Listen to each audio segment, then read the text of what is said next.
All right, what's up, everybody? Zombies here again, and today we're back with another episode of the Fighting Pit podcast. And I am joined, as always, by my two co-hosts, Mullahoo and WizardBeast. How you guys doing tonight? Doing good, doing good.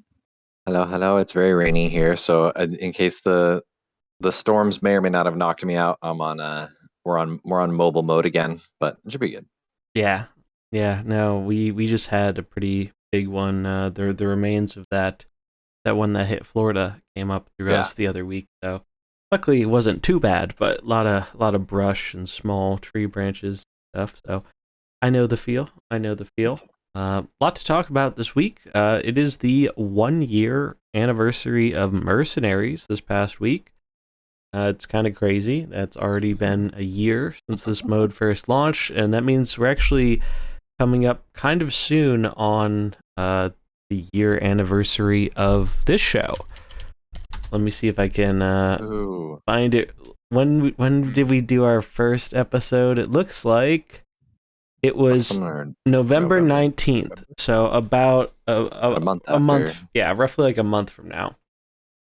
So that's kind of crazy. We'll have been doing this for the better part of a year, which is that's super goofy to think about. Yeah. So if you're new to the show, you got a lot of backlog to catch up on. You can see the whole game's history, but now it's can say hi to Tankster for us. So you can time travel back then. Tankster. I'm so curious. I wanted to message him and see if he'd have any interest in coming back for a little short guest appearance for the 1-year podcast anniversary. Give some kind of out of the game impressions, like this is where it was at when you left. This is where it's at now. What do you think? Like that could be kind of cool. No promises there, but would be cool. Definitely an idea. But yeah, it's crazy. 1 year. I did a video kind of showcasing the journey of Mercenaries, where it started, where it's kind of gone, and where I hope it will go in the not too distant future. Pretty happy with how that came out, and definitely recommend checking that out if you haven't already.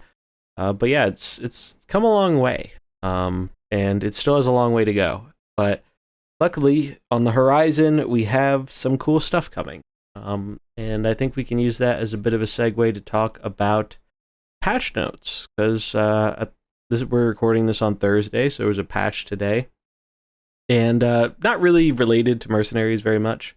It was really just some standard balance adjustments, toning down a few cards, namely some hunter cards for standard, as well as bumping Theotar up a mana cost from 4 to 5.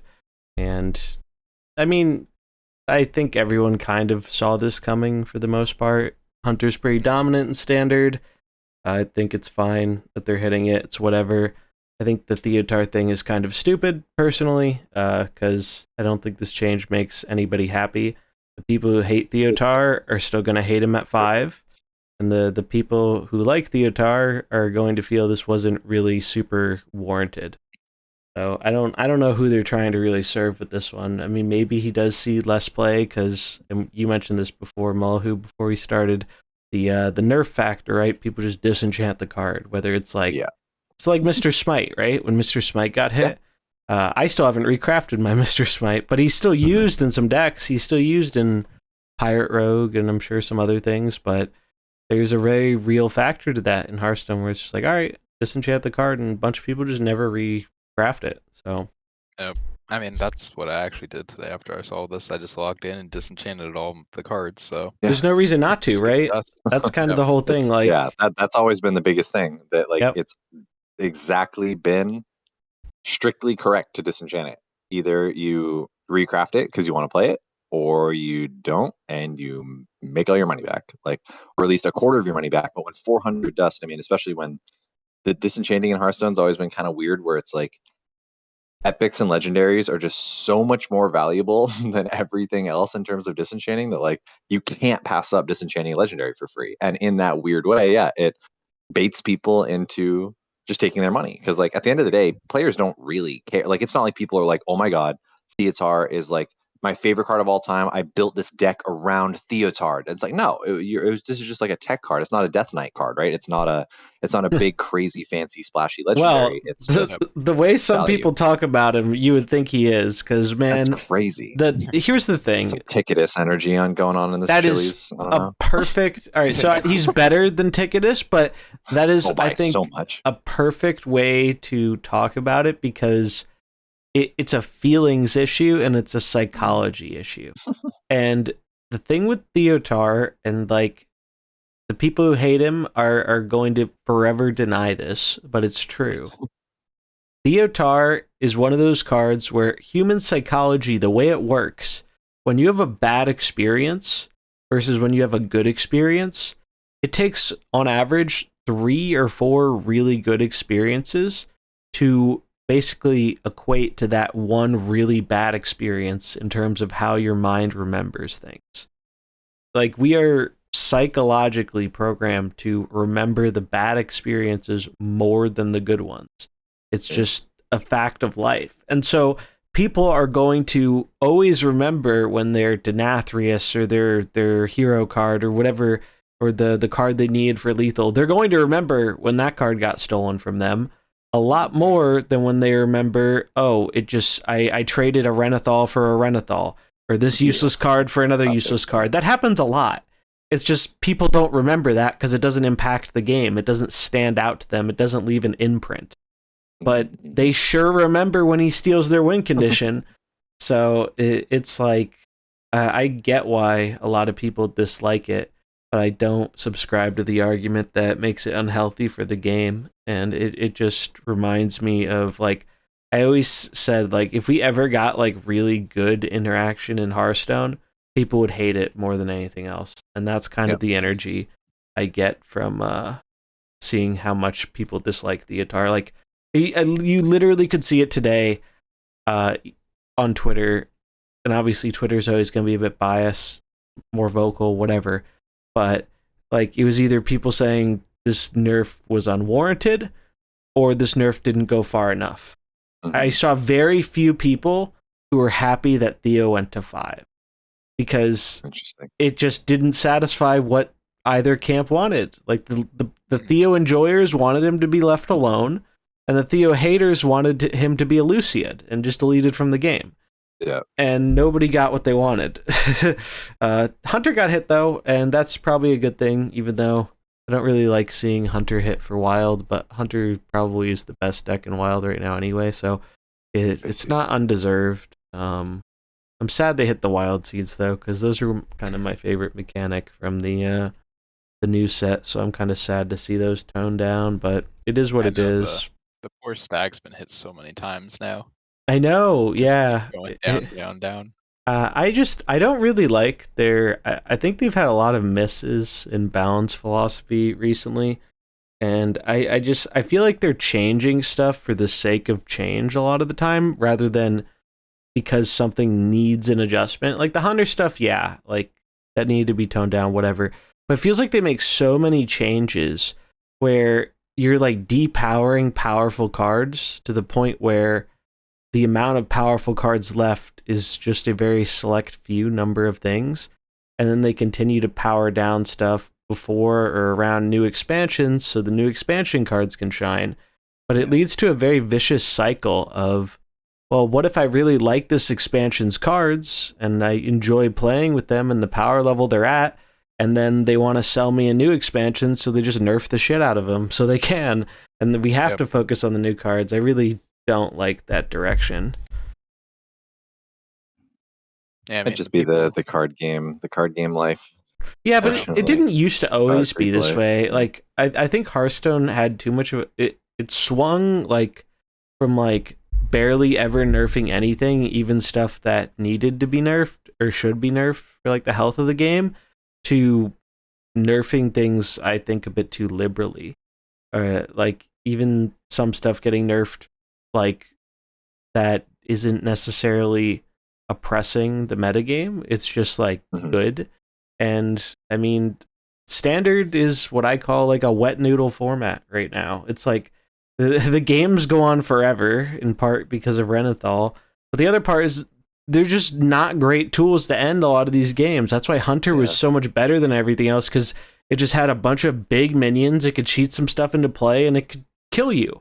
And it was doing that a lot better and a lot faster than a lot of the other classes were. But even then, you were still getting to turn 7, turn 8, turn 10 in a lot of these games.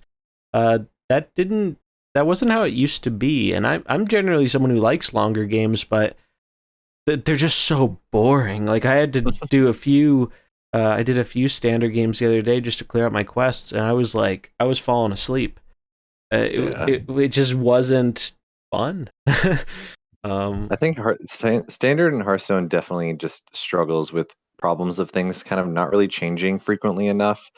The player base in general isn't like super great at coming up with sick new stuff, and even just like the card pool on average, like it's not like Magic size in terms of how many cards are actually legal in a given format, except for, again, part of the problem is that Hearthstone really only has the 2 formats of Wild and Standard, and Magic suffers from having too many formats.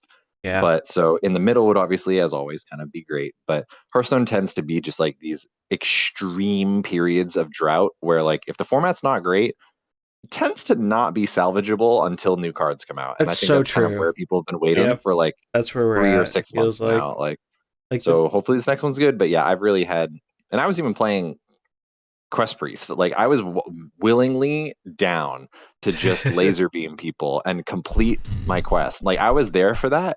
And yeah, when I was literally playing, like, multiple different matchups were just, I can completely ignore what they're doing because I know that I'm not dead. So none of my cards matter and none of their cards matter. And we would just wait until the Theotar stuff started coming up, and that's why, like, it's weird to me, like, kind of just to maybe finish the Theotar stuff, is like, it's weird that it's just going up to 5 mana, because in all of those games, none of those play patterns of, like, nothing matters until Theotar, that doesn't get changed between 4 and 5 mana. On turn 10, on turn 15, it's the same thing. 5 mana doesn't do anything. It doesn't even stop, like, weird Bran plus X combos or anything like that. Like, it's not changing that mana breakpoint either. So I don't know. I've just been completely unenthused with, like, most of the Hearthstone metas. That's kind of what we were talking about again before the show. Is like, no individual. Maybe I'm just realizing this now more too as I, like, play other games as well, or kind of realize the games that I really like, or the decks that I really like to play. But, like, I really truly need to want to play some particular card or particular deck or a particular strategy. None of these games really offer a legitimate incentive to, like, play what's good or play what is, like, will achieve you an outcome. Like, ladder stuff is great and, like, MMR is cool, but, like, if you're not learning and you're not having fun, I really struggle to play so many of these current meta games, whether it's Battlegrounds or Standard or even Mercenaries. Like, we're now hopefully waiting for this Mercenaries meta to kind of catch up. But yeah, just a lot of the Hearthstone kind of decks have not tickled my fancy in many months. Yeah, I think you bring up a... No, go ahead. I was gonna say, I kind of felt the same way with, like, Standard to Wild, and even a little bit for Mercenaries recently. But I mean, the main thing is with this is we have to, like, kind of wait to see what the meta kind of just develops and what it turns into, and hopefully there will be something coming up soon with the coin fix that will, help more players get into this and more people playing and trying new things. But I think the main thing for sure is just having, something that's like a new type of, like, style to play cards and things, like new ideas that are always cool. Like, we saw the locations came in. I actually really like the location. I thought Locations are that was a bang. cool idea. That's for sure. But, like, I feel like it has to be something more to kind of build up on it, not just like, hey, here's one card for this one class for that one idea of, like, location. I'd like to see, like, a whole new thing go in, because whenever they introduce something, like, I know since it doesn't stick around forever, at least in Standard, they don't normally do too many cards for that class. They'll do, like, 1 to 3 depending on the component. I'd like to always see expansion where they kind of go, like, almost all in on that and just, like, really jump in and see, like, hey, there's a bunch of cards instead of, like, 9 to 18 just of these, because there's so many cards. What is it, like, about 150? No, it's like 170, sorry, of, like, cards that they have come in or so, I think, for every expansion. So I'd like to just see a lot more of the cards just kind of have the actual mechanics that they introduce with the expansion. I feel like that would also help It's possible that if locations are truly, like, evergreen and staying in the game forever, it's possible that this is just part 1 of 5, right? Or part 1 of 3 for maybe the next expansion is actually going to double down, triple down on I think it locations or will. location activators. I think they will do that. I think location's a good new card type. I think it's likely that they don't make that a one set thing, but there have also been other mechanics that I felt that way with that we didn't see more of. Like, I think one thing that they really missed is I miss dual class or tri class cards. I thought those were so cool. Like giving different classes an identity that has like an overlap, and both classes can use the same card, but they use it in kind of different ways. And I thought that was neat. It reminded me of Magic a bit, where you're playing a blue deck, but you're splashing for red, and it's neat. It's something I would like to see come back. That's, I think, one of the biggest problems in that way with regular Hearthstone is like you have to literally design like a monocolored deck that's fun and good for all of these decks, like for every single one of these classes. Like that's fucking hard. Yeah, like that in Magic, like you're hard pressed, given any legitimate like size of format, you are hard pressed to come up with a monocolored deck that is like even remotely on par to the levels of fun or powerful as any 2-color, 3-color deck. And now Magic gets really weird with like 4-color has been like one of the best decks in the format for a long time, and partially because there's a Renathal in Magic that allows you to do that, and that card just got banned when that's not boding well for Renathal's hopes down the line. But yeah, like in Hearthstone, you have to play a rogue deck, and it's one color. You don't get other classes cards. And yeah, it was I loved that mechanic when they introduced dual class things like that. And like we said, if Death Knights or something like that down the line are coming, that's an opportunity to potentially give away to multicolor or multi-class Hearthstone. Like Hearthstone becomes the kind of takes that next step into the future when it starts to figure out how they can do double colored things. But until then, yeah, you can only print Stompy, mono green Stompy, so many times over the course of your video game. Like you start to run out. Yeah. I mean, we've seen, a lot of reprints or just small buffs of certain cards that go up, throughout the years and everything. So, because it feels like, the meta's always just getting more and more powerful. So they're just going to keep reprinting it with maybe one more attack, one less mana, one more health. So it feels like they do that a lot, especially recently. Yeah. No, I mean, like 8 years ago in Hearthstone, you were playing 2 mana 3/2s, and then you would curve out into your 3 mana 5/4 or whatever, into your 4 mana big 5/5 or bigger thing. And now it's just that same archetype is just numbers changed, numbers shifted. But now, like, it's that same mono green deck that was 5 years ago, 8 years ago. Truly, you can't keep running that back and only changing the numbers, like, because then that's when you start power creeping things. If anything, multicolored allows you to escape so many of the threats of power creep by diversifying like what can be crept. And then that actually lets your game last longer and longer. And that's probably a big reason why we're seeing Hearthstone running into these problems so quickly. Yeah. And another thing that I want to touch on that you mentioned is an incentive outside of ladder. And this is something I think is especially true for Mercenaries, but also true for regular Hearthstone. And it really opened my eyes to how much an incentive like that can be a motivator for the game with the Heroic Tavern Brawl for Wild recently. Like, I had so much fun playing the game when there were stakes on the line, when I actually had, something substantial to risk and have a chance to actually come out on top. And I mean, I did very well in it. I did like, I think 3 10-hour streams in the span of like 5 days. I've never played that much constructed Hearthstone that like in that short of a period of time, like in such a longer than I can remember. I'm just, usually I'll get bored or just, I just don't, or frustrated or whatever. But I had so much fun, like trying to optimize my play. I was like, fully focused on every game. The time flew by. It was just, I know those events aren't everyone's cup of tea, and that's like totally fine, but it really made me realize how much more I want a system in Hearthstone that is actually competitive. And I know, yeah, you could try and compete in standard. That's a real thing.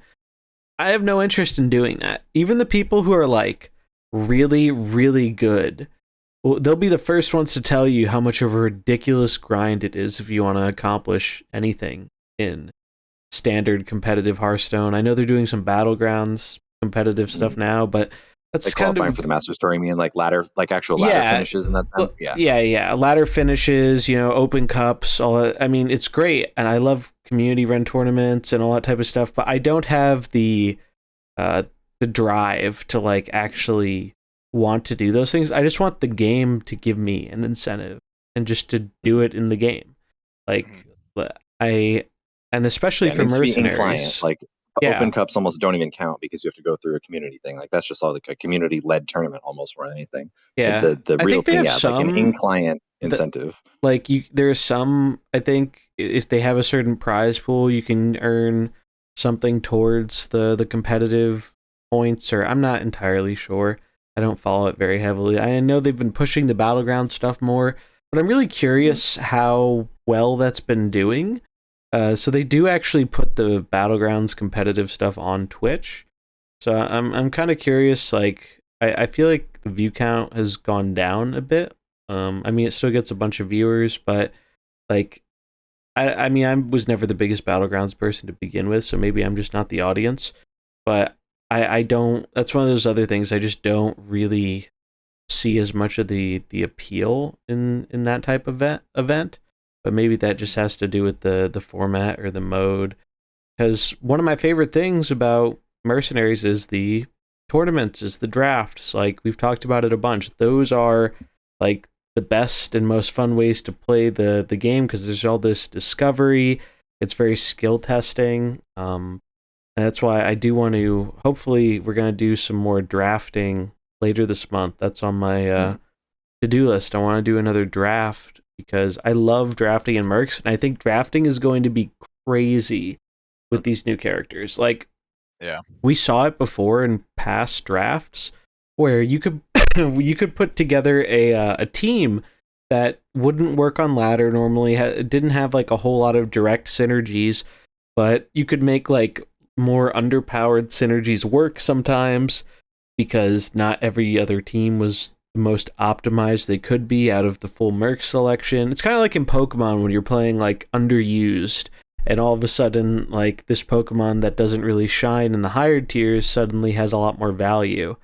I really, really love that, and I truly think the biggest and best thing they could do for like PvP in this mode is just to add a draft mode like Arena, where you don't have to actually level up your mercenaries to participate. You pay your 150 gold for a run.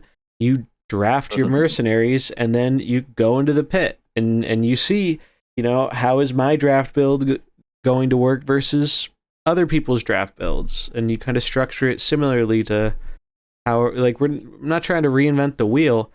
Like Hearthstone has Arena, and I think something like that would really go a long way. Tickets too that they have all saved up in their other modes because they never use them. Yeah, they go and use them on Mercenaries instead. That's me. And that would hop.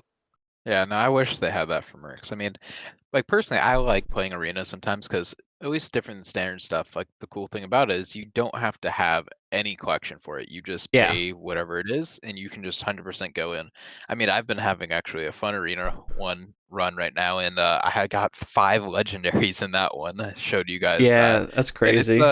It's been a crazy run so far. It's not like a top tier deck in Arena or anything, but it's still just fun. Just being like, oh, here's a legendary, here's another one, here's another one, and the person just keeps emoting like, how many do you have? Yeah.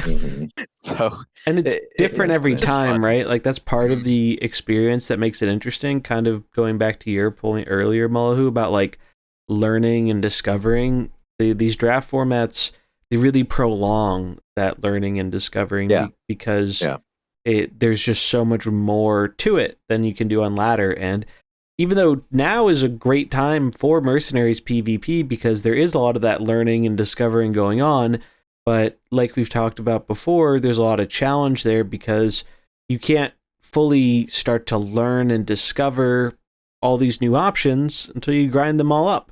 And that's going to take most people 2, 3, 4 weeks.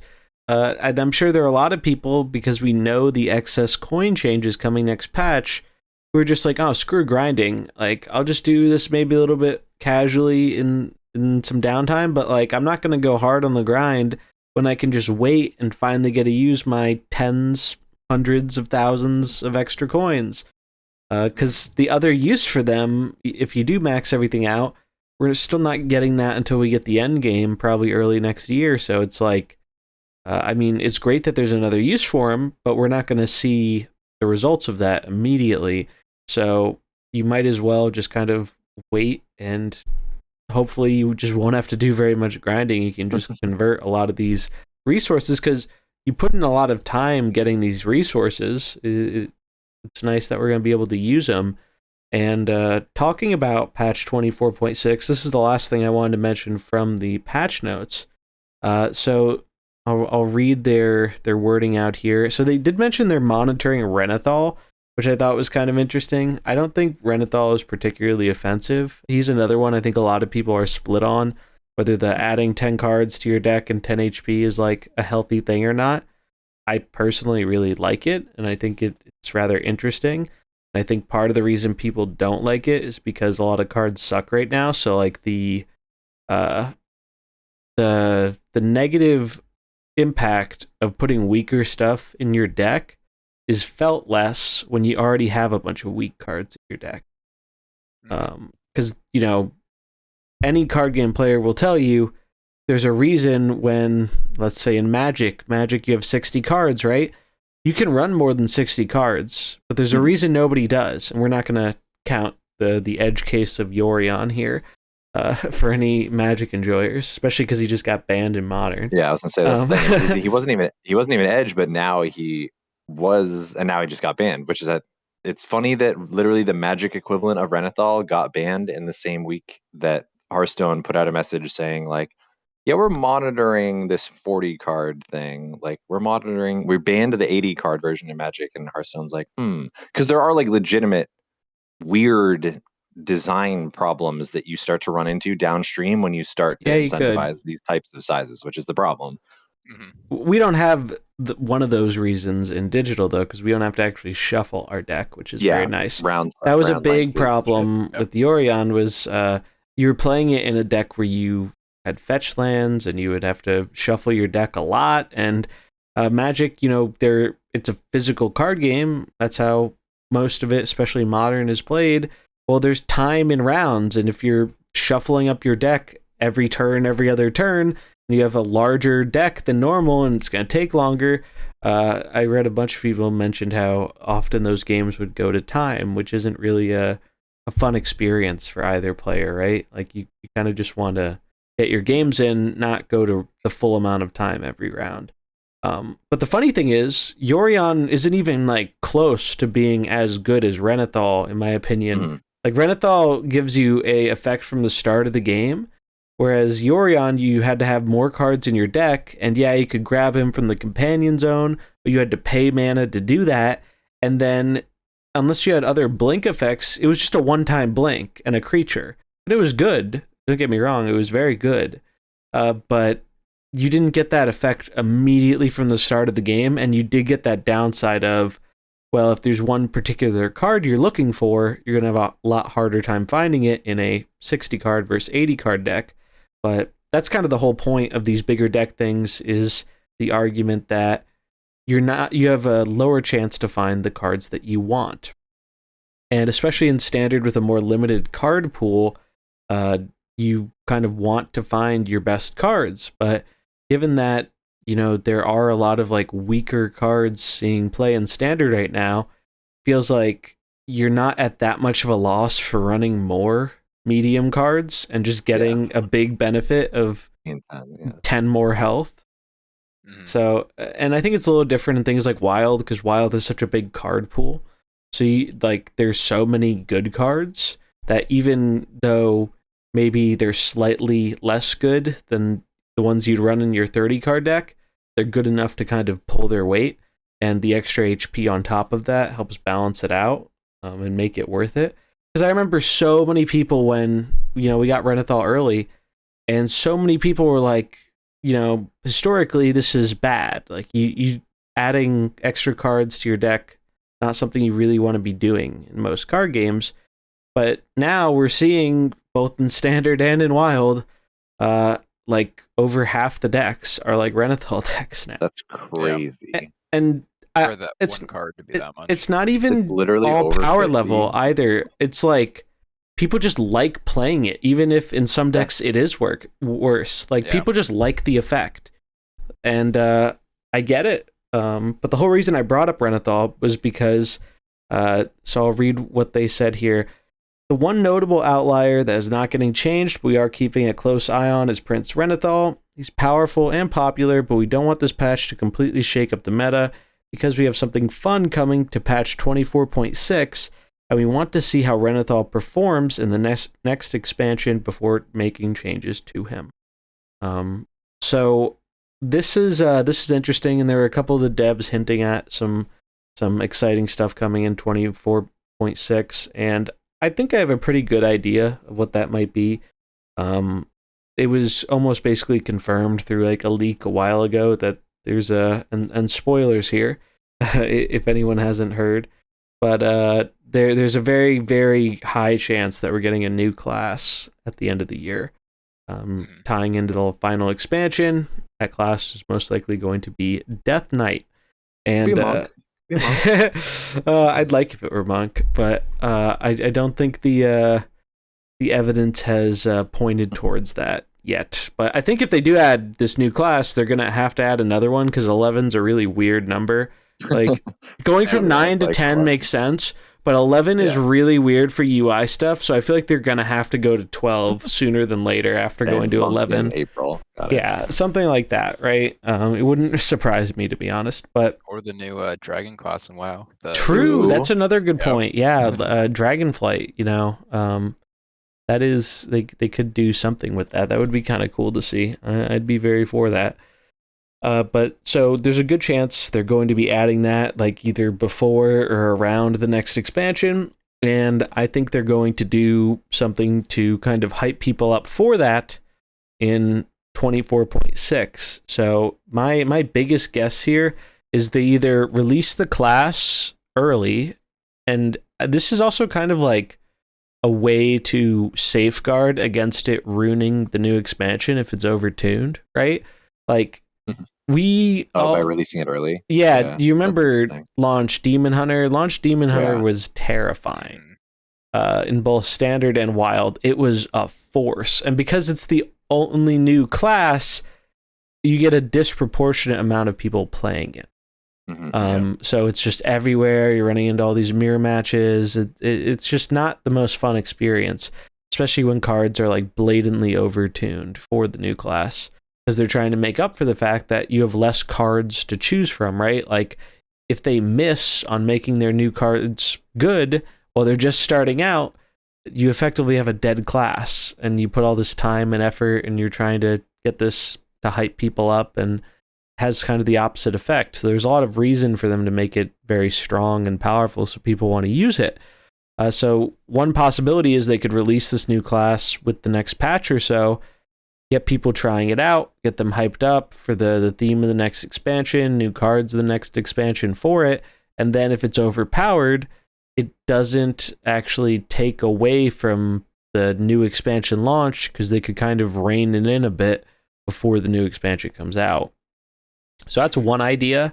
And then the other thing that I think could happen is, if anyone remembers Doom in the Tomb, this was an event they did a few summers ago where for a month or two, they brought back some wild cards from wild to standard, and they gave these cards temporarily to everybody, kind of like the core set cards.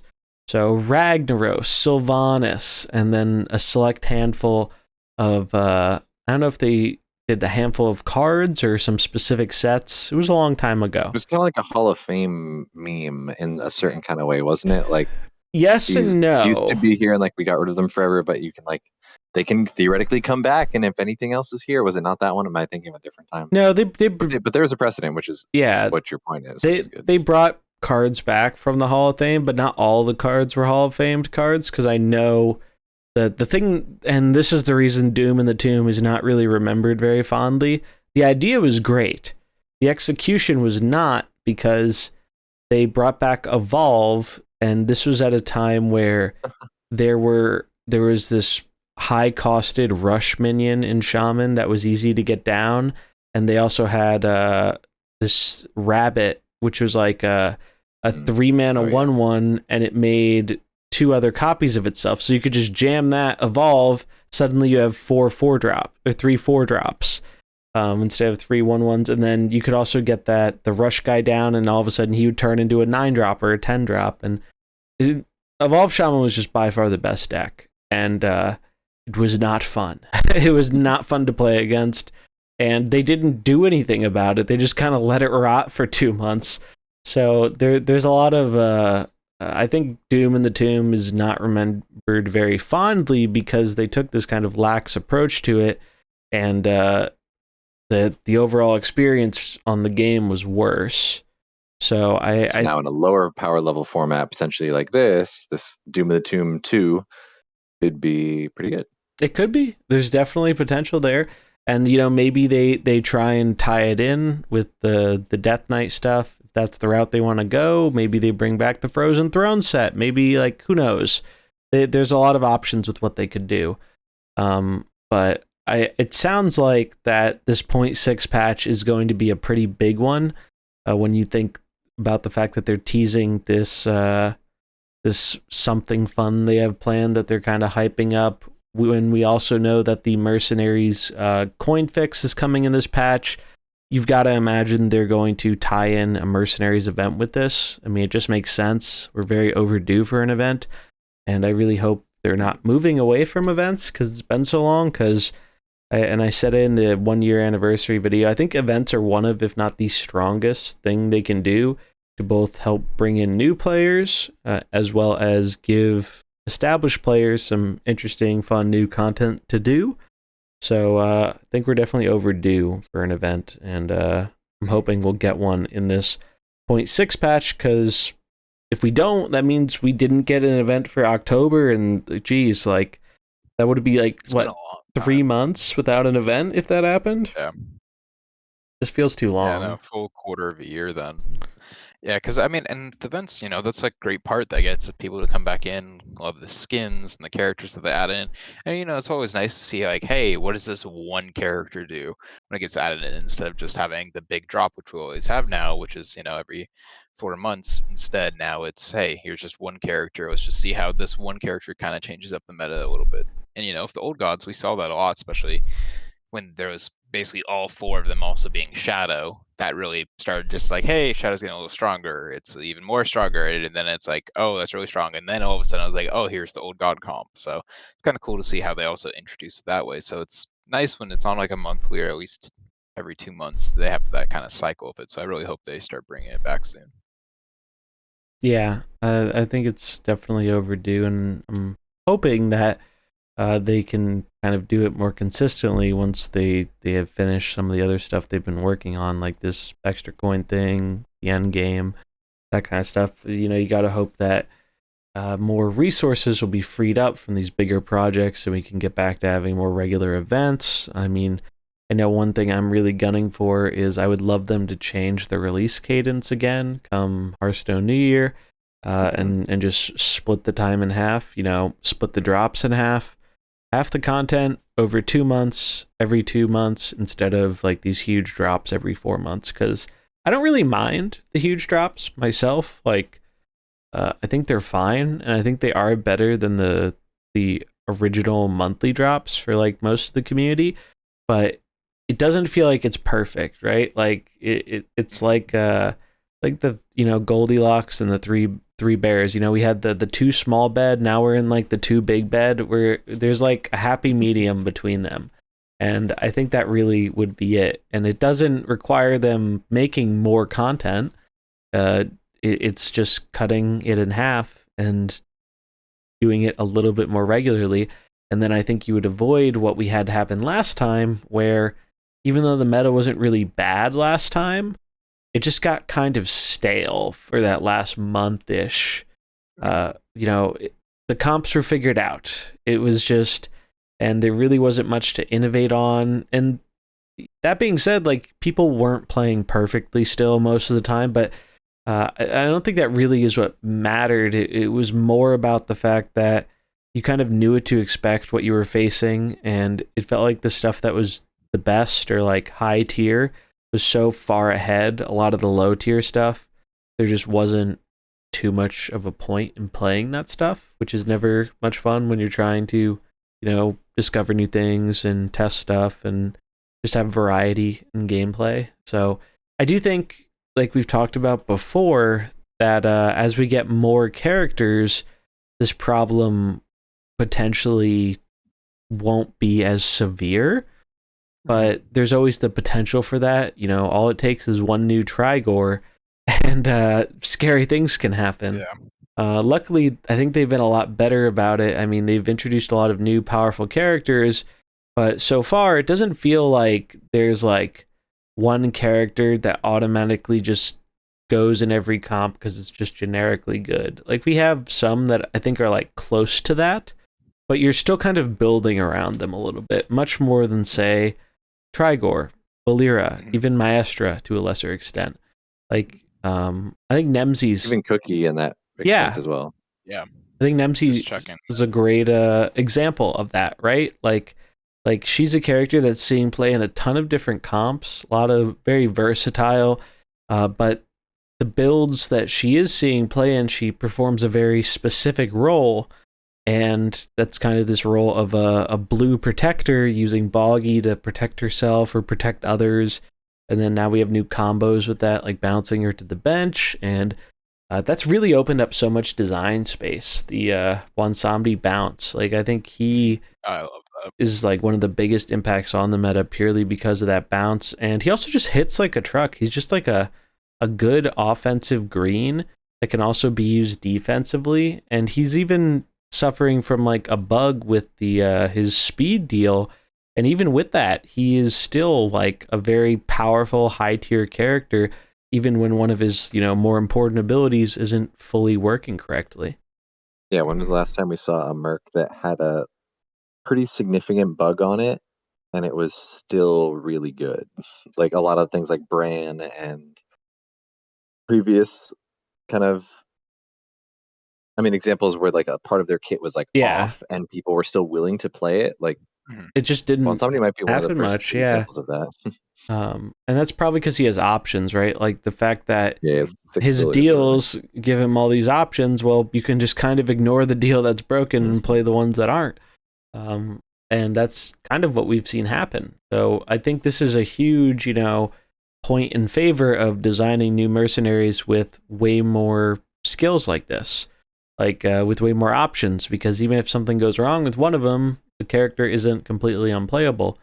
And on the topic of bugs, overall, they did, I think, a much better job this release than the past release in terms of not letting as many bugs slip through. I mean, we had way more complicated designs, and it feels like there were a lot less bugs. There were a few on launch that weren't great, but they got fixed pretty quickly, like the +1/+5 stat bonus being gone temporarily, Garona not showing up in packs initially. That was like annoying. But overall, compared to the last drop, it feels there are way less characters who are like seriously bugged, and no character feels bugged to the point of unplayability. And we had quite a few of those last time. Like even some of the better characters like Khadgar, or not Khadgar, that's this drop. Bane. Bane was like totally unplayable when he first came out. Bran is really notorious because he got like a whole rework and all this stuff, and it took like literally like 2 months to fix Bran. And that limited your potential for explorers, right? Because we only had 3 explorers at the time. We didn't have Finley yet. And so these ideas of like, we could try something out with an explorer comp, like that was like a significant part of the set that we couldn't really explore until it got fixed. I mean, even Reno got like a fix where with the permanent taunt, which was a great buff, and that made a big difference. But that wasn't there at launch. So the fact that it definitely feels like there are less bugs this time around. Also with task completion, there really haven't been too many. The one that stands out, if you are doing Khadgar's tasks, basically when his abilities upgrade, as each of his skills kind of upgrades one of the other ones, or you're using an item to auto upgrade it from the start, when that happens, the game considers it a different skill, so it doesn't end up tracking correctly. And I'm sure it's something they'll get fixed, but for a workaround right now. If you're trying to do the Khadgar tasks, just avoid upgrading his skills. Just use them, get them done, and it is all still completable. But we haven't had any like in the past where you're just locked out of like task 9 or something because it's bugged. And so it's good to see that less buggy this time around. And frankly, I was kind of expecting more bugs because these characters are more complicated. Yeah, I mean, even with the bounties, I don't think I've seen any bounty bugs. Yeah, Like there've been like there might have some been small ones, but they haven't been like they don't get in the way of you completing it. Like I know one bug that's kind of funny and abusable is you go into the Cthulhu bounty with Bwansamdi and you bounce everything. The character is or the AI is used to sending stuff out one at a time, right? Because Cthulhu is on their bench. But they end up just sending out their regular mercenaries one at a time instead of sending all 3 back in. But that's kind of a bug you can use in favor of the player. It doesn't get in the way of you actually completing the bounty. I don't think I've seen any that have actually done that, which is good because we used to get story quests bugs sometimes. We remember that happened with an event once where like task 6 or task 7 of the event was bugged. So I think it's definitely a step in the right direction. The fact that we're seeing things be, less buggy on release, because I mean, release is going to be when you have the most amount of people interested and engaged in doing the new content and whatnot. So making sure the experience at launch is as good as possible is a pretty important thing. Mm-hmm. Yeah, I mean, as long as they keep, the bugs down and everything and have better releases, like you said, just overall is a better experience. So I really hope they kind of stick with that because, yeah, this overall last patch I think was really good on bugs, I would say. Still had some here or there, but there was no game-breaking bugs. I think the worst one was just Corona in pack, but at least also she was just a rare too, which, it sucked for getting the skins, but at the same time, you can open 1 or 2 packs after they put her back in and you most likely got her. So at least, yeah, there was no big bugs, so that was actually a pretty good thing with it.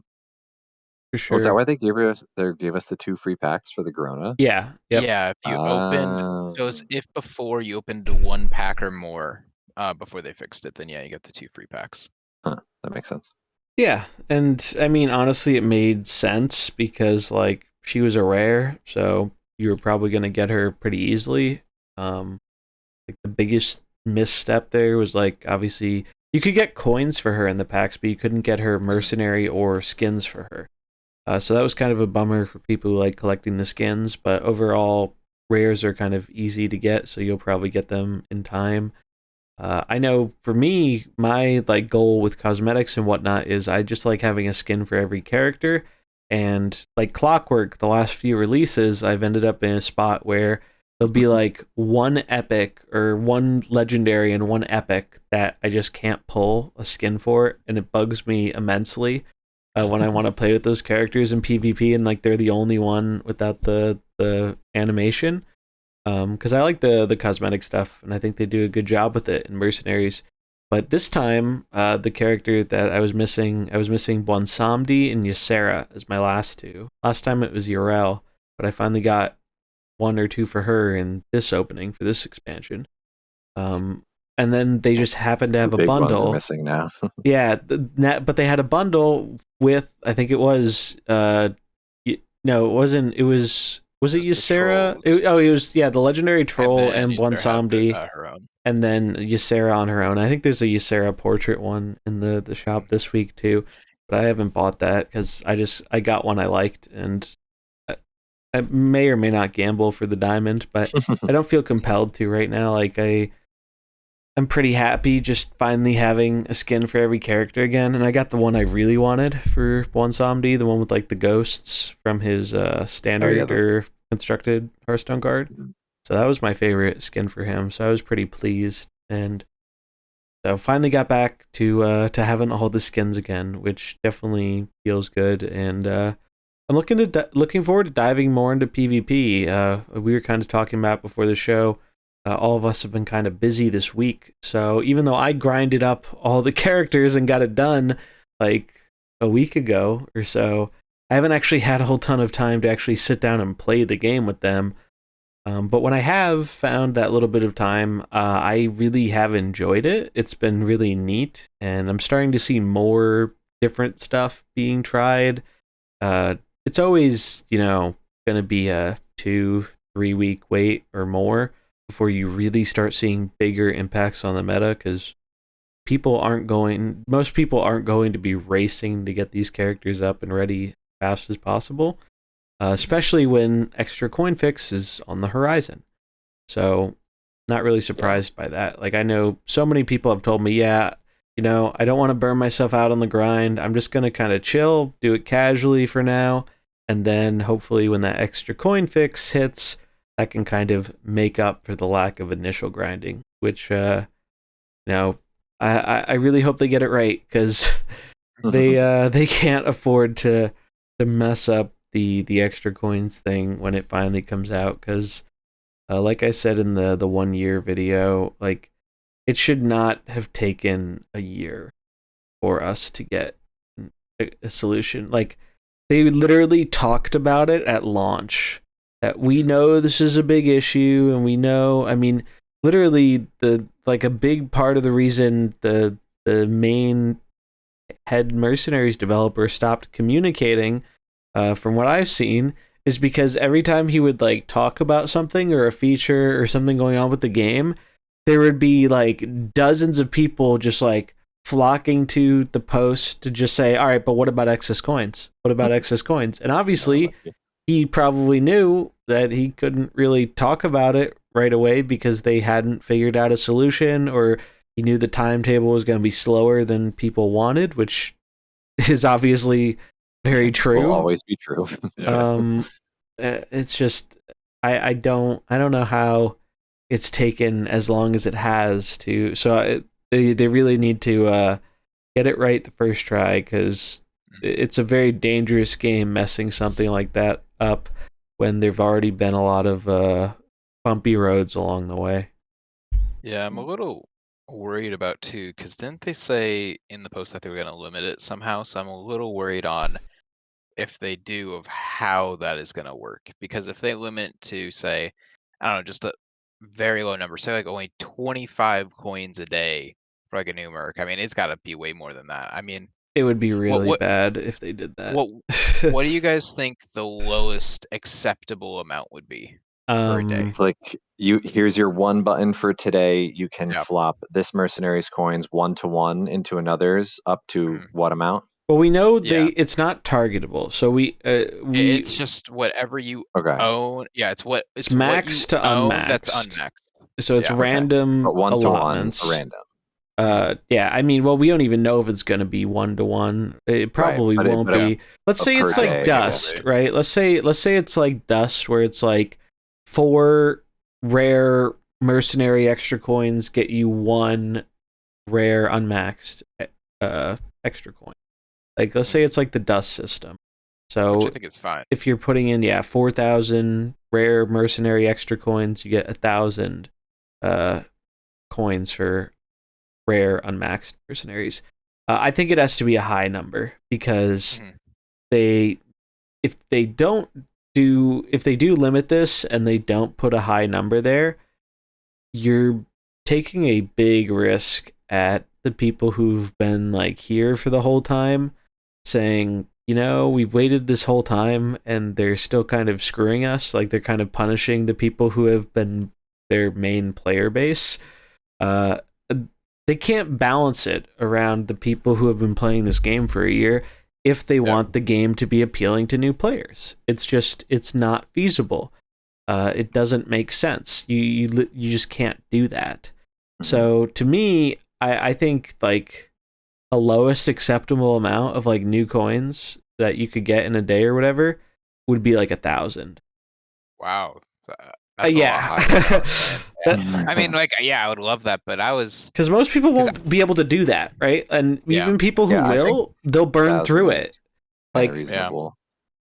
Because that's like, so for 1,000, that's like what, like a third of the way, or like a bit more or a bit under half of like Bit doing under a whole half. character, but Which, you're not Say getting a it's whole half and you only do character. one equipment, right? yeah, Yeah, like that's it should show like noticeable progress for leveling your character. Because And like half a character a day That's would a lot. be it's like not even kind of fast. reasonable. Yeah, like in terms of, because that's one of the biggest problems with like if you do put it on like a gated by daily kind Mhm. of conversion kind of thing, you basically have to design it in a way where, yeah, you want people to, even with people with full blown collections, they come back, you want them to come back every day and press that convert button and then keep going. Even Which is people they with kind of full wanted that with the collections. training grounds. Yeah, But no, yeah, exactly. it's Like, Yeah, basically training like that. grounds is a great except training analogy. grounds like almost, yeah, exactly. Training grounds exactly shows us that same precedent they kind of want us to have, which is like, oh yeah, I gotta go back into mercenaries and like click that button. And even for now, yeah, 1,000 coins would still be, say a new drop comes out or whatever, right? And you only use your excess coins as an older player to level up Mhm. a whole new batch of mercenaries. That would still take, About a like, month, in some probably, or cases, more. but yeah, like a month or more, Yeah, you couldn't depending do it on instantly, how you're right? going, how much you have built up, and like that's that sounds pretty legit to me. Like that both Yeah. sounds not too slow and not too fast, and to kind of go back to Goldilocks in that way. And Mhm. again, it'll be a little unfortunate that, yeah, you can't kind of target them for a specific merc that you want. And so that incentivizes the number that you can cash in to be higher, right? Obviously, like in terms of the multiplier we'll get a higher multiplier if it's untargeted. So that's kind of good and kind of bad, because then you can start to like manipulate things by specifically grinding characters so that you don't get the coins going for them, yada yada. I think they're gonna do rarity too. I'm like they're not Probably. gonna. I don't think they're going to let us convert 30,000 Rokara coins into legendary No, into coins. legendaries. It's No. probably gonna be like, so we know that there's a new resource, right? That'll be Mhm. coming out with this, and with that new resource, it's going to be used in the end game. So even someone like me who has maxed out all the new mercenaries, let's say there is a time limiter, a daily, 2 daily, whatever time limiter there is. Let's say there is something like that. I'm incentivized to still do this because I want to build up that resource for future mercenaries drops and for the end game. So, so I think. Oh yeah, if it's like you have to bake, you get to bake your cookie once a day, and you're like, I want to bake as many cookies as I can for the PVE, Exactly. even if I'm not going to use them for the other thing. Okay, yeah, no, that Or makes for sense. new drops, right? Because we know Right. we're not exchanging them directly into new coins. We're exchanging them into this new resource, which then can be exchanged into coins for unmaxed mercenaries. So there's a middle between that, and I'm very curious. And I wonder if when we see it, if it'll give us somewhat of an idea or like a hint at how maybe this is used. Maybe it'll have even another use on top of that. Like, we really don't know.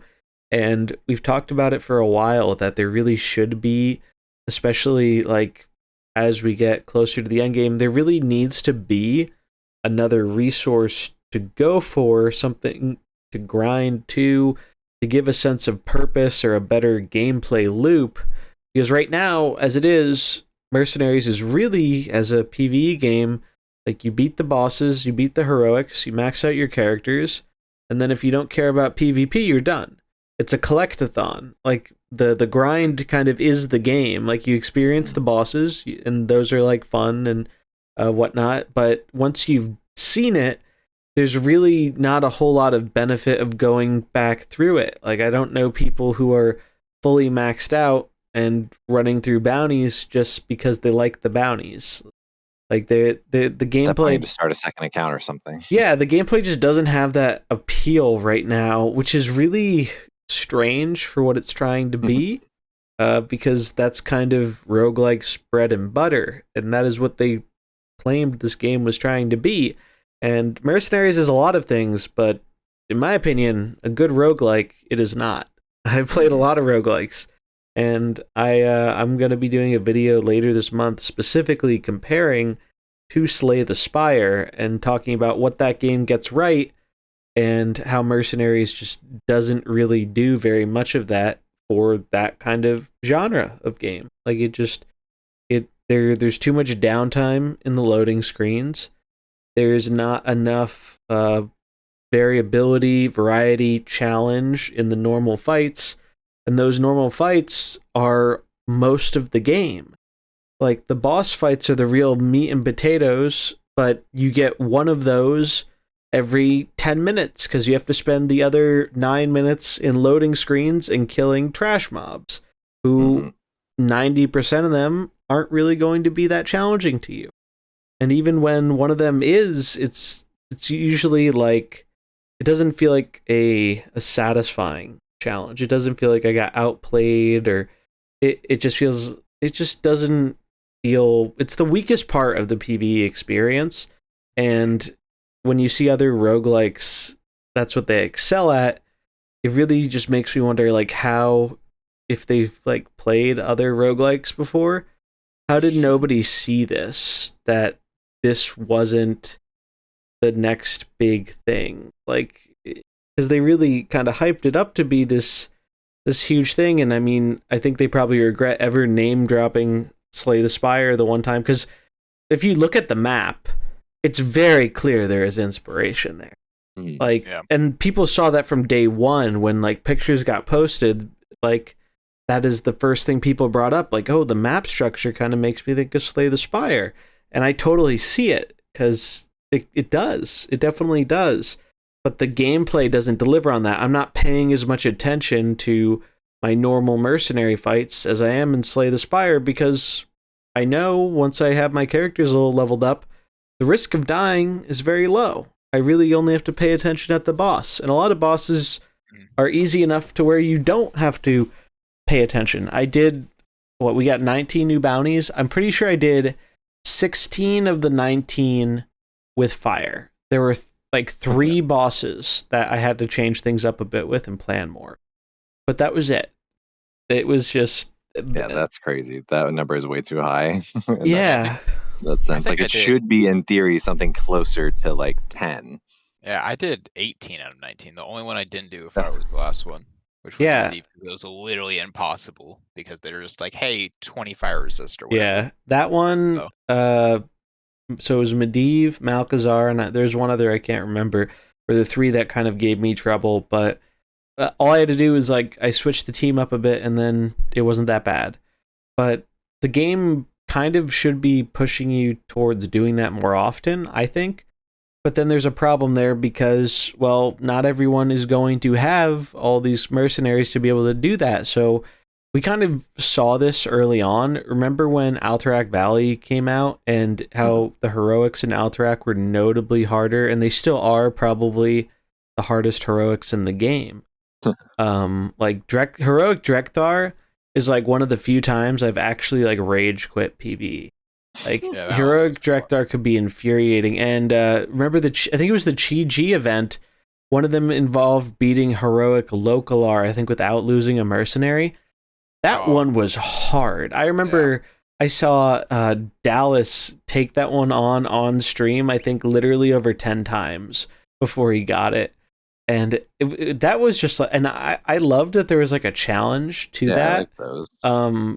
But at the same time, if it was challenging to those of us who actually put in a crazy amount of time grinding and have like most maxed out characters, how do you ever expect someone who doesn't have all this stuff be able to beat it? Like, and that wouldn't be a problem if it was just, oh, you know, that's a thing you have to work towards later on in the game. It's a heroic. It's supposed to be hard. That's a totally valid argument. However, that is the time when they switched how unlocks worked for items and put characters' items behind heroic bosses to kind of give a purpose of doing the heroics more rather than just grinding tasks to get the item at task 7 and task 2, which, like, I think it was a good thing for the gameplay loop, but because they did that, then they had to make sure that these heroics were more accessible and beatable by people who didn't have a maxed out collection or most of the best PvE mercs available. And it's important that they do that, but it also kind of removes the challenge for people who want that. And I think we kind of, what we really needed was, I think there needed to be a third mode beyond heroic. Heroic's harder, but you get the unlock and some chance at extra rewards or something. But there should have been a legendary mode where it's like it's a totally optional thing. Maybe they could do cosmetics as a reward, some other thing as a reward, but make it so it's not required, right? I don't need to do it to unlock Belinda's item or whoever's item. But if they were able to add just a higher tier of difficulty there, I think there could have been a lot more interest in the PvE of people like really trying these super hard things. It would have been good for content creators because, I mean, the guides and all are great, but I can't tell you how many times I saw this expansion, a lot of people in the Discord saying they didn't even really feel like they needed guides this time around because most of the bounties they could just jam fire or jam their normal PvE squad, and they didn't really have to think about it very much. I know Old Guardian, who mains the mode as a PvE player, he views these bounties kind of like a puzzle and whatnot, and I think they've been kind of lacking in that department in terms of like actually challenging you and making you think more about this kind of stuff. And it sucks because the boss designs are often very cool, and I think there's potential for this stuff there. They just literally need to add, I mean, obviously endgame, but I think this could be a totally separate thing other than endgame. Just add a higher tier, make it hard. Like, make it so there's a good chance I'm not beating that even with my max collection. Like, make it a long-term goal, because you need to give people more reasons to want to achieve this goal. Right now, if you don't care about PvP and just the collection ticking off the box, filling up the spreadsheet, there's like, what's the point in grinding out a bunch of useless characters to max? There really isn't. There'll be a little bit more of a point when we get the conversion, because now if you suddenly have some bad launch mercs not maxed out, well, now your random coin conversion could give you coins for those, so you might not want that compared to coins for the new ones. So now there's a little bit of incentive, but I think that's one of the big things missing from other roguelikes that Mercenaries just doesn't have, is a reason to really be replaying the content outside of just grinding to progress your characters. Yeah, I mean, I really hope that, I mean, the two things, like we were saying, they need to just hit the nail perfectly on is the coin update, the coin fix and everything. That's the first one. And then second one is the PvE. They have to get both of those right. Because if they even mess up on, the coin coming up, that's really going to throw everyone off. I mean, I know that's going to hit me the wrong way too. And then same with the PvE, because that's like the main thing. Like, PvP is fun, but it would be nice to have, like you're saying, PvE that's hard, engaging, and fun and replayable. They need to have both of those basically perfect. And, only time will tell, but we should have this other one in probably 2-3 weeks coming out. So we'll see how this first one comes along. Yeah. Not well, yeah, we won't have to wait much longer, and I think it's that and the end game are really going to be, I think, the big make or breaks for the mode that really paint a picture as to what kind of future we can expect for Mercenaries, which is important. I love the game mode, but it can only, we've talked about this before, it can only live off of its potential for so long without realizing that potential. And I do think they've taken some good steps in the right direction, particularly with this most recent Mercenaries drop. And I'm really excited to further explore this meta now that I have a bit more time and I have the characters leveled up. I'm excited to try stuff out. I've had a lot of fun with the token comps, this new Mr. Smite combo type thing.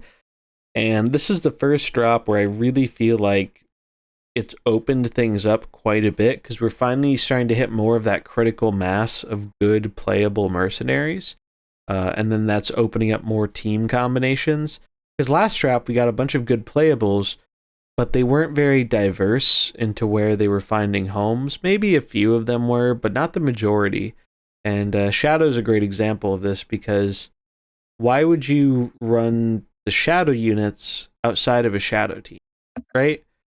And then that kind of makes it so, yeah, maybe we got like 5 new shadow characters, but only 3 or 4, however many, depending on the build, are good enough to make the cut. And then you're not gonna like use them in a non-shadow build because it's just going to be functioning worse. Like it's you're handicapping yourself basically for no reason. So I like that we're seeing a lot more of these characters who, yeah, they have tribal stuff, yeah, they have things they work well with, but that's not the only way, that's not the only place they can see play and be effective. And I think that's going to open up a lot more potential for good strategies. And it's just like Pokemon, Gen 1 of Pokemon, I mean, you got 150 Pokemon, over half those were like starter evolutions, so those didn't see play. And then like another quarter of them were bad. So it was actually a small pool of characters that like really saw play back then. And then all of a sudden Gen 2 comes along and boom, it's like the options doubled like instantly. So I think we're finally starting to see that a bit, because we had a similar thing happen with Mercenaries where a lot of the launch characters were just like bad. And some of them have gotten better over time. I still like that they're doing buffs. I think the buffs have definitely been very good. For the most part, Trigor excluded, but even then he got toned down a little bit. So I think that's good. But there's still a ton of characters who are just like bad launch characters, and now we've had enough new good characters and old characters getting buffed the game that we're finally starting to see, I think, a bit more variety, and I think that's only going to increase as we get, assuming the level of depth of design stays where it is right now. I think it's promising. I think it's only going to get better from here, assuming there aren't any really crazy balance outliers. And they've done pretty well with that recently, but it's also scary because there can still be problems from old overpowered characters. All it takes is one new character working the right way with one old overpowered character, and things can get out of hand. So kind of go. Once we have the coins fixed, then we can start nerfing things. True. That's what I really. Yeah, I hope. I really hope so. I'm really not sure if I'm confident that at some point in time they're going to realize that never nerfing stuff is not sustainable for the long-term health of a game where you have this huge amount of characters. We went from 51 mercenaries to 114 mercenaries in a year. Dang. If that keeps up, and especially if they keep evolving the depth of the abilities, which we saw this early on, right? Remember when we were first comparing 2021 to 2022 mercenaries and just the stark contrast, and it feels like we've jumped even further from there, right? Like it feels like the mercs we're seeing for this drop are like 2023 mercenaries. They're like a whole other world in terms of design stuff. So it's promising seeing the evolution of design get better and more interesting, and I think it's going to be great for the game to see that continue. But you have to address some of these old problem characters, because they're going to keep coming back up. And especially as new, more powerful stuff gets printed, it's just, some of it's just going to work with some of these other strategies, and you can only buff counter strategies so much, Like you can only do so many Yulon level buffs before it starts doing more harm than good. Mm-hmm. Yeah, I mean, I think nerfs would be nice, because once that happens, like if we get things like Trigor, we don't have to just wait for a whole nother meta or something to happen. So I think that would be nice. But also, how you're talking about buffs and stuff, we should get some on this next patch. Normally we get a couple, not as many as the 0.2, but normally on 0.6 we get Good some point. equipments and some buffs. So I honestly actually kind of forgot about that. I've been just so focused on the coin exchange. But hopefully, we'll get some cool buffs and stuff, maybe on some more older people. I feel like demons could still use a little bit of help. Maybe a little bit of changes there, or like on Gul'dan and other stuff like in that category, I think would be nice still. For Kind of see sure. how that all goes. Yeah, I think it makes sense not to do buffs right on release of a new content drop, because like you want to see how things shake up, and it's also kind of dangerous to buff stuff when you're adding new elements that could inadvertently buff a character. Like I've actually seen Gul'dan do some cool stuff already. Do I think he's like a high tier character now? No, but like he's cool, and I think he has more potential than he used to right now. So that's pretty neat. I'm a fan of that. But yeah, that's actually a good point, and something I hadn't really thought about, that there's a good chance that we will get some buffs in this 0.6 patch. Like there's a very reasonable chance, because we don't normally get buffs during the 0.4 drops with the Mercs content, and then like the patch we just talked about, today's patch, when they do standard balancing stuff and even Battlegrounds balancing stuff, they usually contain those patches to just be that, and then the content patches are kind of the bigger thing, and that's usually when we get buffs and mercenaries. So good pointing that out, because I really wasn't actually thinking about the fact that we might actually get some buffs, because that'd be another thing, that there's so many cool launch mercenaries who just like we've seen it. Like how many characters, I mean, I've lost count of how many characters they've buffed in this game, but it's fantastic how many trash launch characters they've actually made like interesting, viable mercenaries, like Brightwing, Anacondra. Yu'lon wasn't trash, but they got so much better and provided, a viable Valyria counter. Even ones that aren't like top tier still got a lot better, like Rexar, King Crush. They've just done it. I mean, Blinkfox, they probably didn't even need to buff Blinkfox, but they did anyway. So, and it's cool because I've seen that character see more play between their buff and the fact that we got new arcane support, and I want to have a reason to play with more of my mercenaries. I don't think it's a good feeling that I have all 114 characters maxed out and I only really feel like playing with like half of them, if that, in PvP and even PvE. And so it's just like the more mercs we make viable, the better the game is. The more variety we have, the more people can kind of express themselves and what they enjoy, and they don't feel pigeonholed into being like, well, fire's the most effective strategy for PvE. So even though I like Tess and even though I like Blinkfox, and I want to use them, they're just not as effective. I think, the more characters we get up to like a bit higher like base level of playability, just the better it is for the whole experience of like everyone playing the game. But yeah, that is I think that's most of what we wanted to cover here. Again, probably we'll have more to say next week on PvP. Do want to do a tournament and whatnot, but I think the best time to do the next big tournament, and I'd love to hear people's thoughts on this in the comments and whatnot. But I think the best time to do a tournament for mercenaries with these new mercs, and we've talked about wanting to do this, is shortly after we get the extra coin exchange.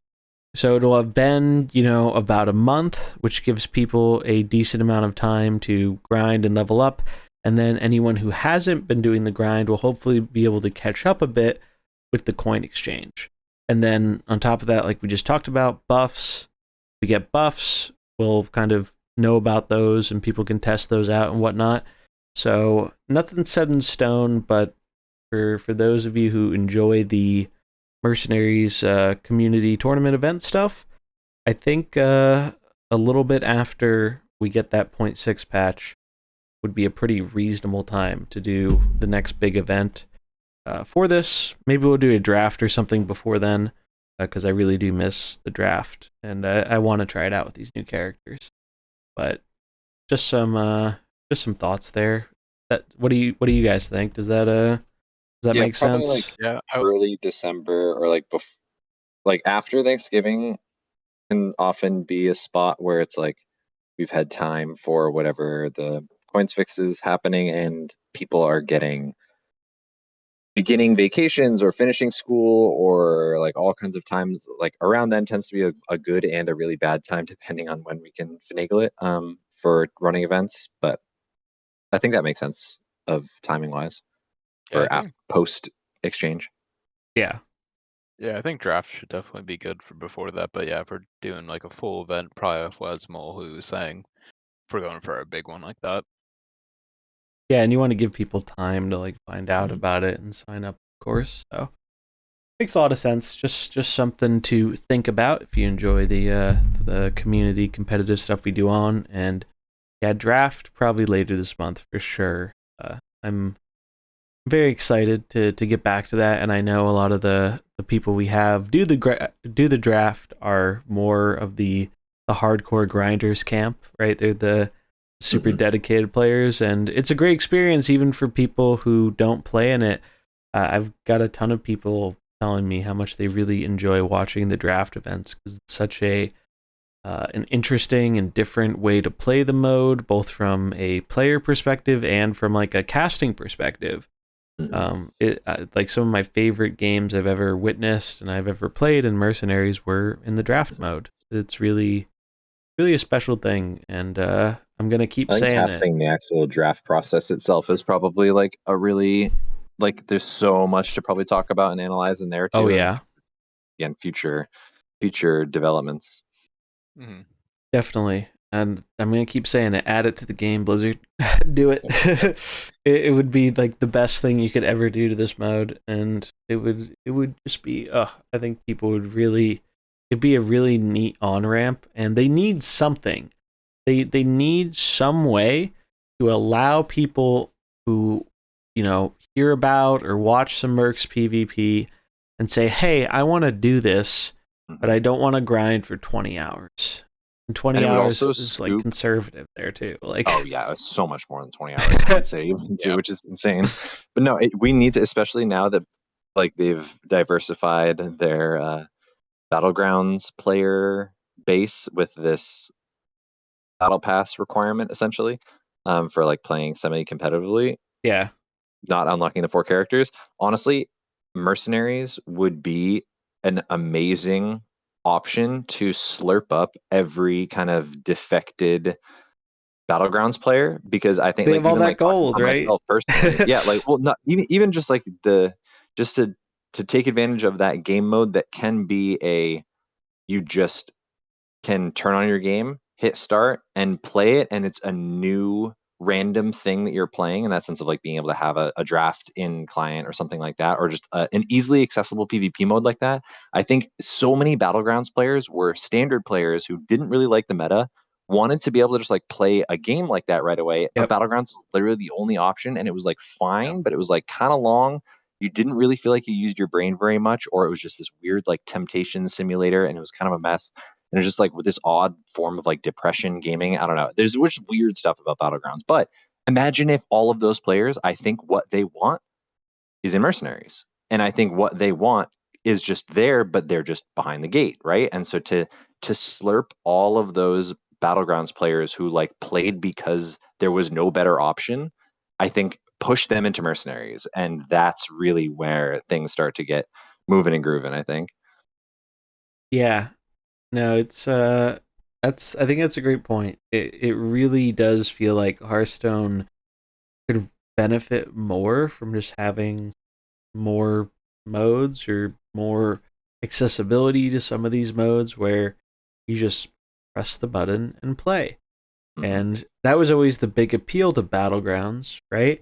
And I was never a big Battlegrounds person, but I enjoyed a little bit of it from time to time, especially, and this is something that none of the other modes have capitalized on. You can party up with friends and play it with friends. That's a huge benefit. And also the fact that you don't need a collection to play it with a friend, right? Like you just go in and you press play. And suddenly, and I get more invested into those games because, I want to beat my friend, or if I lose, I'll be rooting for them to beat the guy who beat me. And I think there's like a really interesting level to that, and it's very appealing. And I think, that is a great way to get more new potential players, because Battlegrounds really became like the biggest mode in Hearthstone when Standard was on a decline. I mean, standard's still their cash cow. It's still what brings home the bacon for like most of the money for the mode. But I don't think anyone can deny that standard Hearthstone doesn't have the appeal that it had in 2014, 2016, maybe even 2018. It feels like it's still played a lot. There's still a lot of people who really enjoy it. I'm sure there are a ton of people who play it casually on their phone 2 nights a week, and they could care less about, the meta or whatever. And that's probably a large percentage of the player base. But overall, it feels like standard Hearthstone isn't in this era it was of the past, where it was like the big iconic digital card game. Nothing's really replaced it. It just feels like it doesn't have that same. It feels like a lot of people have left along the way, whether that's big players and streamers or whatever, or just even the more casual player who only plays once in a while, or during the initial expansion launch.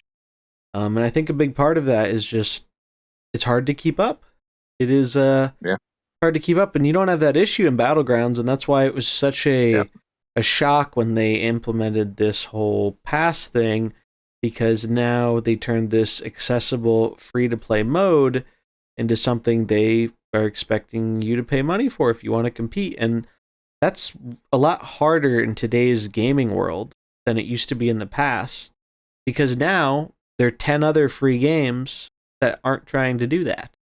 So people can just say, all right, I'm out. Like, do you know how many people I saw who were like, all right, guess I'm a TFT main now? Yeah. And other games are like, they're over the moon when that happens. It's like free advertising or just getting new players and whatnot. And so I think Hearthstone could really benefit from having more accessibility to its modes like this. Like, Duels is a great example. People fucking hated Duels when it came out. Like, and that is not an exaggeration. I remember, and people like, I was excited for it, and I did not ended up caring for it. But it also launched kind of half-baked, and it tried to require a bigger collection from you using a lot of these wild cards. Now, for me as a wild player, I thought that was cool. I like that I can use more of my cards. But for people who mained standard, a lot of those people just disenchanted their wild cards because it helped them keep up with standard without having to pay money, which that's going to happen a ton in a free-to-play game. So when that happened, and then all of a sudden Duels comes out, and people are like, well, I want to try Duels, but I don't want to recraft these cards because I had them, and then I got rid of them, and I don't really want to buy them back, and there's not even really an efficient way to buy them back. That's going to limit the overall potential of your mode right off the bat. Right from the very start, you're kind of like, you're starting off on the wrong foot. And even though it's, come a long way, it's progressed, and now it's kind of at this point years later where it's definitely got like a larger niche, even with some of the bigger creators like Regis Kivlin. Like, he does a ton of dual stuff. Zeddy does dual stuff. Like, these are some of the bigger people who are in the creation scene in Hearthstone, and Duels went from a meme to being something a lot of players enjoy and kind of appreciate, but there's still that barrier of entry issue even after all this time, and that kind of concerns me, because like, if they didn't find a way to like fix that or make that better for Duels, I question if they're going to find a way to kind of, strike lightning twice like they did with Battlegrounds. Like, Battlegrounds kind of feels like it was a huge happy accident rather than this like calculated thing. And I think they learned the wrong lessons from that accident, where with Mercenaries, it feels like they really pushed the monetization so hard at launch, and it put a lot of people off of the mode. I think that has a lasting impact. Like, you're limiting your potential player base in the future when you make people feel like the having to spend money on this thing, when in reality, if you don't mind playing the PvE, you can get everything in the mode. Now, not skins, right? Like you're probably not going to get all the skins being free to play, but in terms of actual like content playing the game, beating the bosses, doing PvP, I know multiple people at this point, and some who didn't even start that long ago, who essentially have a full collection without having spent any money on the mode. So I think anything they can do to capture that kind of disgruntled Battlegrounds player who's not really happy with how that stuff went could be very, They're very begging good. to use their brains. They're positively screaming, "Let me use my brain!" And Mercenaries is just there. Yeah, it's just access, and what we've been saying it for 11 months now, that has been the missing link. Like I don't know who we have to say it to, but I'm hoping at some point it gets heard and it gets realized, because it could legitimately, and like I'm not on, you know, serious amounts of copium, I swear, it could literally transition it into being like some of the best PvP in Hearthstone that people would be super interested in. And like it's fucking Pokemon Hearthstone. Like people loved that sell on it at launch. Like I know so many people who are excited for it, and there one person in particular who comes to mind is Martian Boo, who he always has talked about liking competitive Pokemon stuff, but he hates how competitive Pokemon, there are all these hoops you have to jump through if you want to like make a competitive team. Like you have to do the natures right, and then you have to do the eggs, and then you have to EV train them. It's like a whole list of stuff you have to do if you want to like really compete. And Mercenaries is kind of the same thing. Like people were hoping it would be like competitive Pokemon without the stupid hoops and grind of competitive Pokemon, and it ended up just being worse. Like the grind is actually worse. So, and it wouldn't with less payoff. Yeah, exactly. Yeah. Like, and that's not even talking about like the other issues with it, like the bots and queue times and whatnot. And these are all parts of like a greater issue of like a lot of these things wouldn't be as big of problems as they are if we had a bigger player base. Like these issues kind of feed into themselves, right?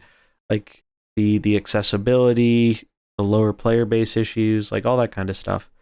So if you fix one of them, then I think it'll be easier to fix the others. That's the hope, though. Yeah. I mean, that's what I'm hoping with, you know, coins coming in and everything, that a lot of people will come back, because this will be like, you know, one of the big changes. So hopefully this kind of, you know, in a couple weeks fixes a lot of the issues. I mean, there's still going to be a lot, but hopefully it'll definitely help out and have more players come back for sure. Yeah. And well, either way, we're going to have something to say about it. That's one thing that's for sure. Good, bad, or ugly. We're gonna have some words, but not too far off. We look forward to it in the near future. I think that's going to wrap it up, though, for this episode of the Fighting Pit Podcast. If you enjoyed it, do remember to like, subscribe, comment, and curious to hear what people think about, you know, some of the stuff we talked about today. And hopefully next week we will have a bit more detail and depth to dive into with how the PvP meta is evolving with these new characters.